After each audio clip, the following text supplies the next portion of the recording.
All right, folks, I'm here to actually do a series premiere review, but it's been out for a year, but it never actually showed up on the actual channel. Apparently, it might be an app exclusive. I'm not sure. I don't even see them push the app anymore saying, hey, you can watch episodes and stuff on our app. It's like, no, it's just basically collection. But, anyways, we're talking about Monster Beach. So Monster Beach, which would be great to actually do an October occasion on this, but nah, I'm gonna do it in September. If it does roll into October, neato.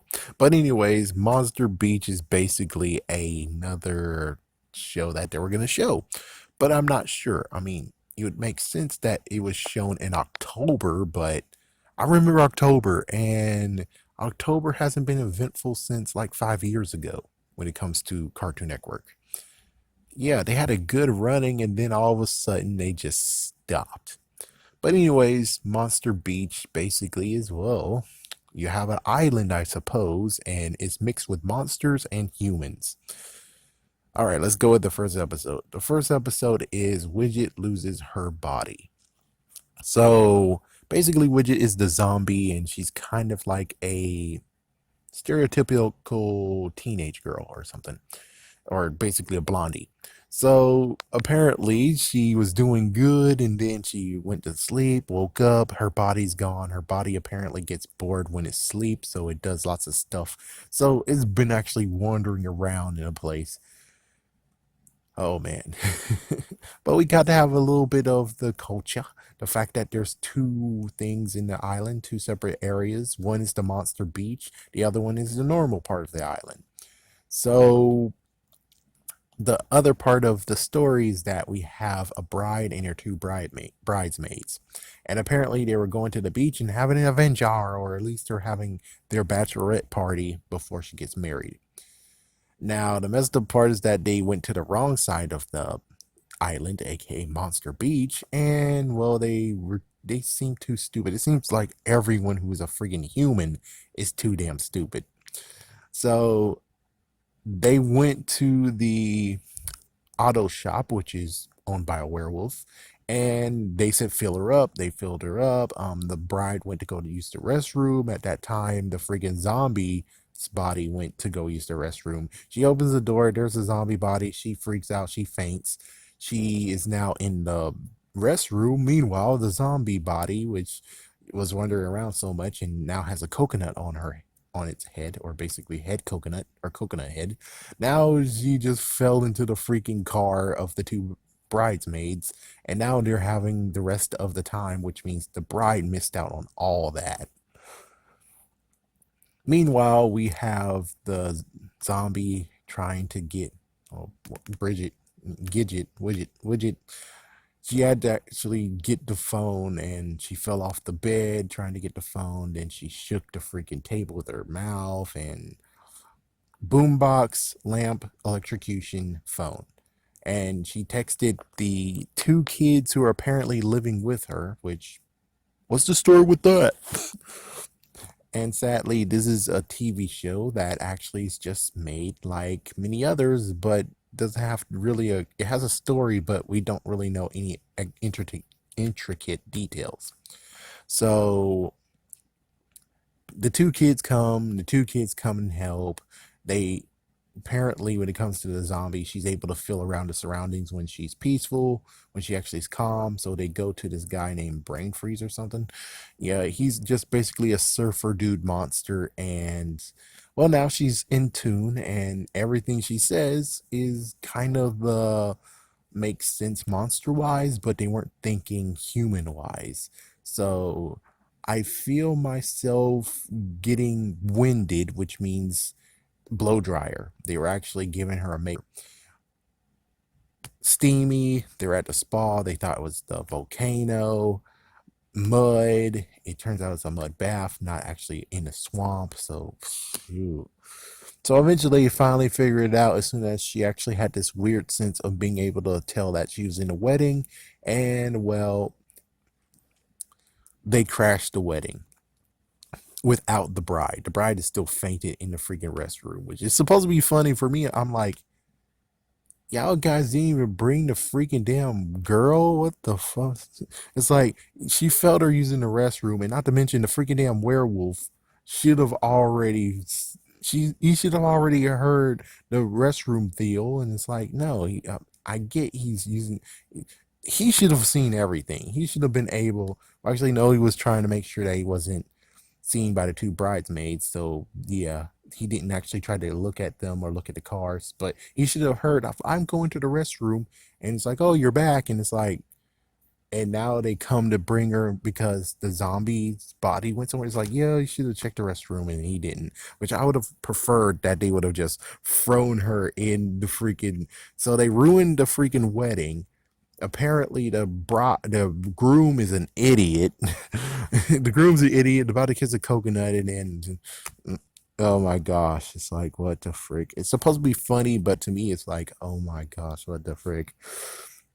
So luckily they were able to flee, and the wedding dress, which most likely cost thousands of dollars, has been taken. And freaking, they were able to get the body back to the widget, and now she's whole again. And the freaking bride came out of the freaking restroom after coming to, saw the freaking zombie again, and fainted, and the freaking restroom door closes again. So I'm like, yeah, I would have preferred you guys grab the freaking bride, and then just after, because they had to escape. It's like, well, it's a good idea. Oh, you escape. It's like, here, have your girl.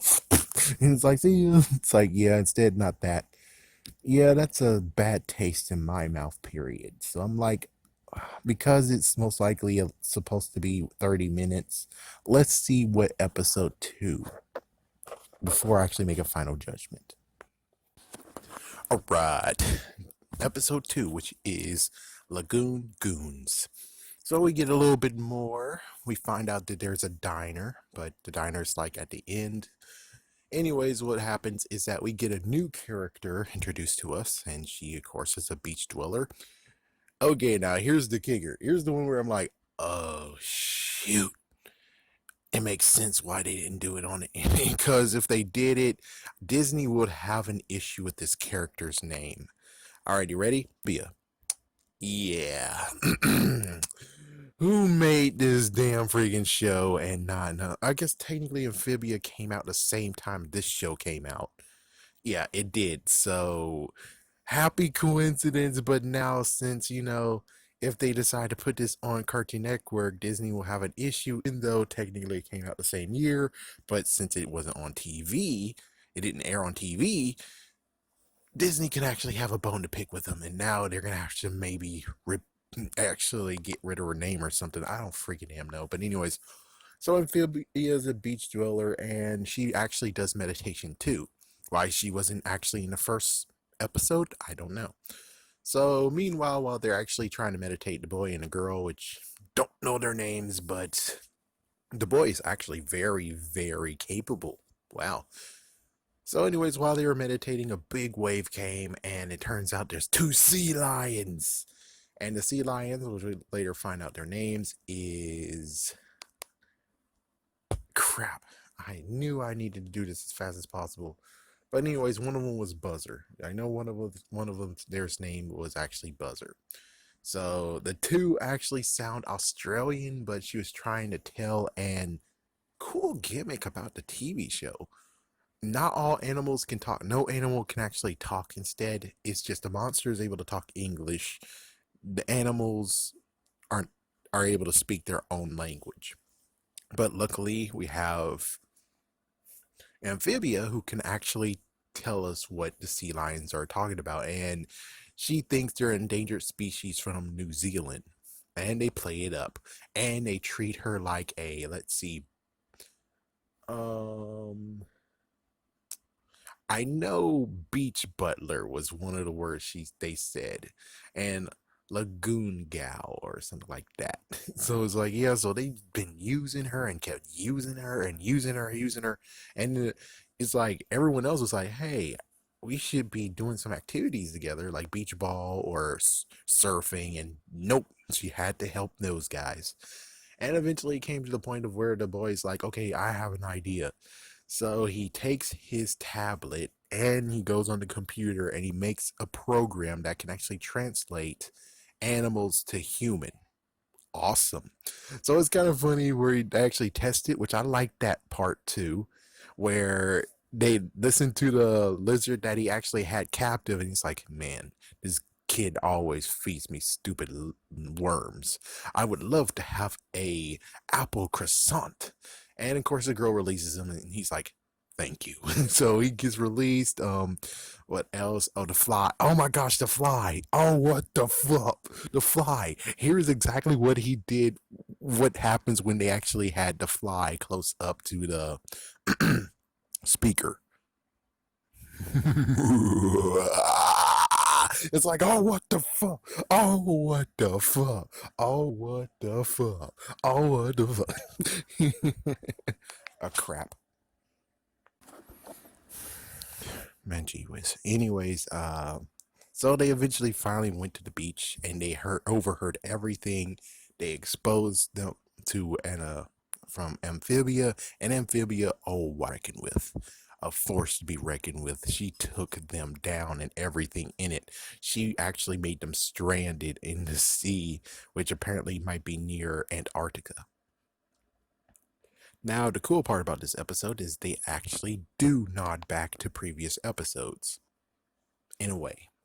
So the first episode, I was like, "Oh, the wedding got ruined." It's like, no. It turns out the wedding still continued on, and we see in the second episode that those two are actually lounging on the beach, and their beach chairs got stolen. Yes, their beach chairs got freaking stolen from them. But hey, they're married and they're together, and okay, cool. Your show has been redeemed. So, watch or don't watch, I think this is a gem that should have been on TV. Why, Cartoon Network? Why did you not do it? Or at least put in October, treat it like October is like, oh yeah, we're just going to do it for 1 month. It's like, this seems like a decent show that should have been on at October, on Halloween, and yet they didn't do it. Thank goodness I'm able to find it, and I think they do have a season 2, but it's messed the frick up that Cartoon Network doesn't mention it at all. At all. And hopefully I have listed if it's on demand or not. But yeah, this is a decent watch. This is really a decent watch, and I'm shocked that Cartoon Network's like, yeah, fuck you. It's on the app or on demand. It's like, what the hell? This is decent enough, man. It's like, geez, does Teen Titan Go has to always have freaking damn so many hours in a day? Couldn't you spend like 30 minutes for these guys? And of course, for people like, oh, well, maybe you don't know they did it. It's like, I looked, it's nowhere to be found at all. At all. So it's sad that Cartoon Network don't know how to juggle shows, but the worst part has to be the fact that there are new properties and yet didn't do anything with this one. What the heck? What the heck? Who are you? Robert Englund. Oh, the guy from V. I'm the actor who plays Freddy Krueger in all 7 Nightmare on Elm Street films, for crying out loud! Everybody just remembers me from V. I've done 50 movies. I'm about to be bludgeoned to death. It's probably going to say on my tombstone, R.I.P. Robert Englund. He's the guy from V.